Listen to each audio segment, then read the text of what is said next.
ChatGPT இருக்குதானே, அது இப்போ கடும் முன்னேற்றம் அடைந்திருக்கிறது.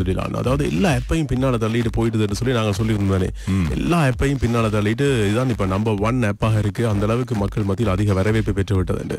இப்போ அடுத்தடுத்த செய்திகளை பற்றி பேச வேண்டியிருக்கு. காரணம் என்னன்னா, இவர்கள் பயன்படுத்துகின்ற தொழில்நுட்பம் காரணமாக மக்கள் மிக நெருக்கமாக நேசிக்கின்ற ஒரு ஆப்பாக இது மாறியதனால் எல்லாரும் இந்த மனிதனுக்கு நன்றி சொல்ற மாதிரி தேங்க்யூ தேங்க்யூ தேங்க்யூன்னு சொல்லுவாங்க. வேணாமா அப்படி தயவு செய்து அப்படி எல்லாம் வேணாம், தயவு செய்து இந்த தேங்க்யூ சொல்லாதீங்கன்னு சொல்லி கெஞ்சி கேட்டிருக்கிறாங்க. அதனுடைய பிரதம நிறைவேற்று அதிகாரியாக இருக்கிற சாம் ஆல்ட்மன் சொல்லியிருக்கிறார், தயவு செய்து தேங்க்யூ போன்ற வார்த்தைகளை, ப்ளீஸ் போன்ற வார்த்தைகளை பயன்படுத்த வேண்டாம். அது இயந்திரம், மனிதன் கிடையாது. இயந்திரத்துக்கு நீங்கள் இந்த மாதிரி மரியாதை கொடுக்க வேண்டிய அவசியம் இல்லை. நீங்கள் இப்படி மரியாதை கொடுக்கறதால, ப்ளீஸ் என்ற வார்த்தையை பயன்படுத்துறதால, அதாவது ப்ளீஸ் என்ற சொல்லையும் தேங்க்யூ என்ற சொல்லையும் நீங்க போடுறதால, பதிவு செய்யறதால, அடிக்கடி சொல்றதால எங்களுக்கு கோடிக்கணக்கில் நட்டம் ஏற்படுது. பல 1000 கோடிகள் செலவாகுது என்று சொல்லி இருக்கிறாங்க. உண்மையில இந்த ChatGPT சொல்லுகின்ற போது இது மனிதனோடு மிக நெருக்கமாக இருக்கின்ற ஒன்றாக தான் காணப்படுகின்றது. மனிதனோடு நெருக்கமாக எப்படி பழகுவது, மனிதன் பேசுவது எப்படி மிகவும் இலகுவாக புரிந்து கொள்வது, மனிதன் கேட்கிற கேள்விக்கு எவ்வாறு சரியான பதில்களை வழங்குவது உள்ளிட்ட அனைத்தையும் கற்று தேர்ந்திருக்கிறது.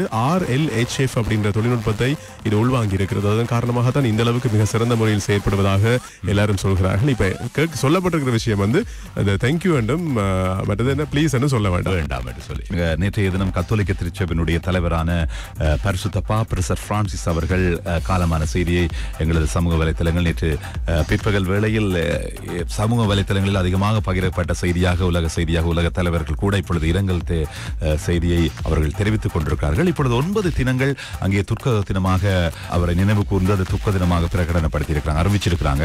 அது மட்டுமல்லாமல் கிட்டத்தட்ட 100 ஆண்டுகளுக்கு பிறகு பரிசுத்த பாப்பரசரை நல்லடக்கம் செய்ய போறாங்க ரோமை விட்டு வெளியே. அது முன்னாள் திருத்தந்தை அவர்கள் சொல்லி இருந்தார், எனது உடலை இந்த சென்ட் பீட்டர்ஸ்ல காணப்படுகிற பசிலிக்கா ஆலயத்தில் தான் கல்லறை அமைக்க தான் விரும்புவதாக சொன்னபடினால் அதற்கமைய அவரை 100 ஆண்டுகளுக்கு பிறகு குறிப்பாக அந்த இடத்தில் தான் நல்லடக்க ஆயத்த வேலைகள் எல்லாம் இடம்பெற்றுக் கொண்டிருப்பதாகவும் சொல்லப்பட்டிருக்கிறது.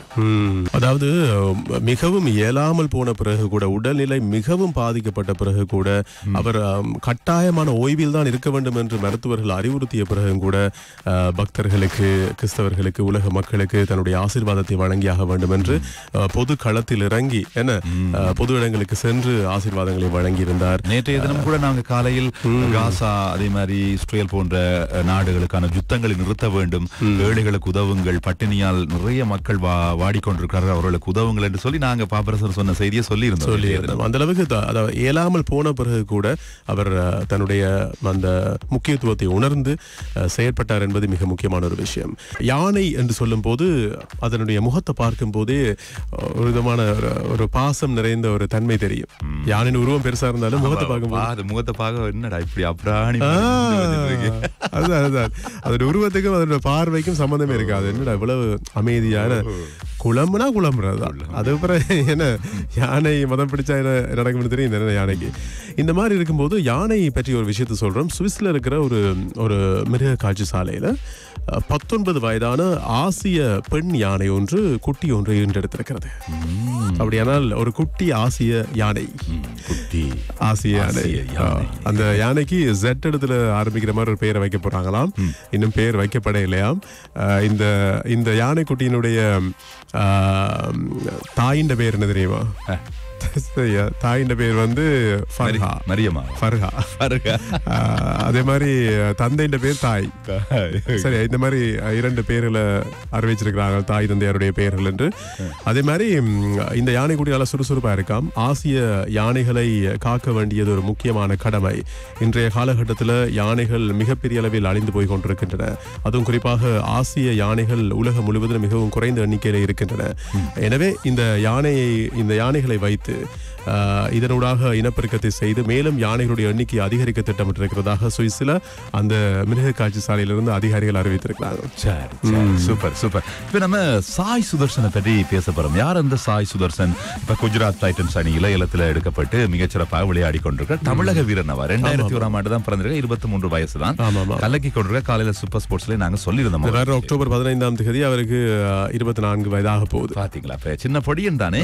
அவ இப்ப சிவகார்த்திகேயன் சிவகார்த்திகேயன் என்ன சொல்லியிருக்காருன்னு சொன்னா இப்ப இவர் கிட்டத்தட்ட 7-8 போட்டிகள் விளையாண்டுட்டார். ஆரஞ்சு தொப்பியும் இவர் வசம் ஆயிட்டு நல்லா விளையாடி கொண்டிருக்கார். அரைச்சதம் எல்லாம் நிறைய அடிச்சு போட்டார். அதனால இப்ப சிவகார்த்திகேயன் தன் எக்ஸ் தளத்துல பதிவேற்றிருக்காரு, தம்பி நல்லா விளையாடுற, அவன் விளையாட்டை பார்க்க ஆசையா இருக்கு. ஆனா வெகு சீக்கிரமா அவன் இந்தியன் அணி சீருடையில நான் பார்க்கணும்.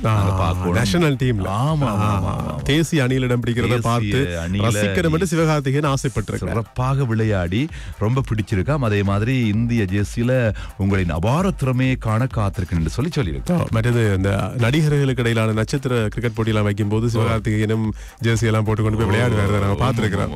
அவ்வளவா நல்லா விளையாடாட்டையும் ஓரளவு நல்லா விளையாடினார். நிறைய நல்லா விளையாடக்கூடிய வீரர்கள் இருக்கிறாங்க, நடிகர்கள். யார், ஜீவா, அதே மாதிரி அப்படி நிறைய பேர் நல்ல துடுப்பாட்டம். தங்கம் அப்படின்றது மிகவும் பெருமதியானது தானே. பொதுவா சொல்லுவார்கள், தங்கத்தை வாங்கி சேமித்து வைத்தால் அது வேற வேற பெருமதி கூடிக்கொண்டேதான் இருக்கு, நாட்கள் போக போக பெருமதி கூடிக்கொண்டேதான் இருக்கும். அதனாலதான் நாங்க அடிக்கடி தங்கத்தை பற்றி சொல்லிட்டு இருக்கிறோம். இப்போ தங்கத்தை பற்றி ஏன் பேசுறோம்டா, எங்கேயோ ஒரு ஸ்மார்ட் கோல்டு ஏடிஎம் அவர்கள் அறிமுகம் செய்திருக்கிறாங்க. இப்ப பாத்தீங்கன்னு சொன்னா ஒரு அவசரத்துக்கு பணம் தேவை என்று சொன்னா எங்களிடம் இருக்கிற நகைகளை கொண்டு போய் விற்று அந்த பண தேவையை நாங்க பூர்த்தி செய்வோம். அன்றாட தேவைகளை பூர்த்தி செய்து கொள்ளலாம். தங்கம்ன்றது அப்படித்தான். எங்களுடைய தங்கம் யார்ட்டி நாங்க காசு கட்டு இருக்க வேண்டிய அவசியம் இல்லை. இப்ப இலகுவாக உங்களோட ஒரு பண அவசரத்தை பூர்த்தி செய்வதற்கு சீனா பார்த்துட்டு இருந்தாங்க. இது என்னடாப்பா இது, கடைகளை இறங்கி நேரம் எல்லாம் போய்கொண்டிருக்கு, டைமை வேஸ்ட் பண்றாங்க. சரி, ஒரு கோல்டு ஏடிஎம் நாங்க ஸ்மார்ட் கோல்டு ஏடிஎம் ஓபன் பண்ணி விடுவோம் சொல்லி ஓபன் பண்ணிருக்காங்க. அது பாத்தீங்களா, சீனால இருக்கிற கிங் வூட் குழுமம் அப்படின்ற அந்த குரூப் கம்பெனி இதை அறிமுகம் செய்திருக்கிறாங்க. தங்கத்தை கொண்டு போய் அந்த ஏடிஎம் மிஷின்களை போட்டா அது அந்த தங்கத்தின் பெருமதியை சரியா கணித்து காசு தருது. 30 நிமிடங்கள்ல பணம் வந்துடும். அப்படி ஒரு ஏடிஎம், ஒரு ஸ்மார்ட் கோல்டு ஏடிஎம் அறிமுகம் செய்து வைக்கப்பட்டிருக்கிறது.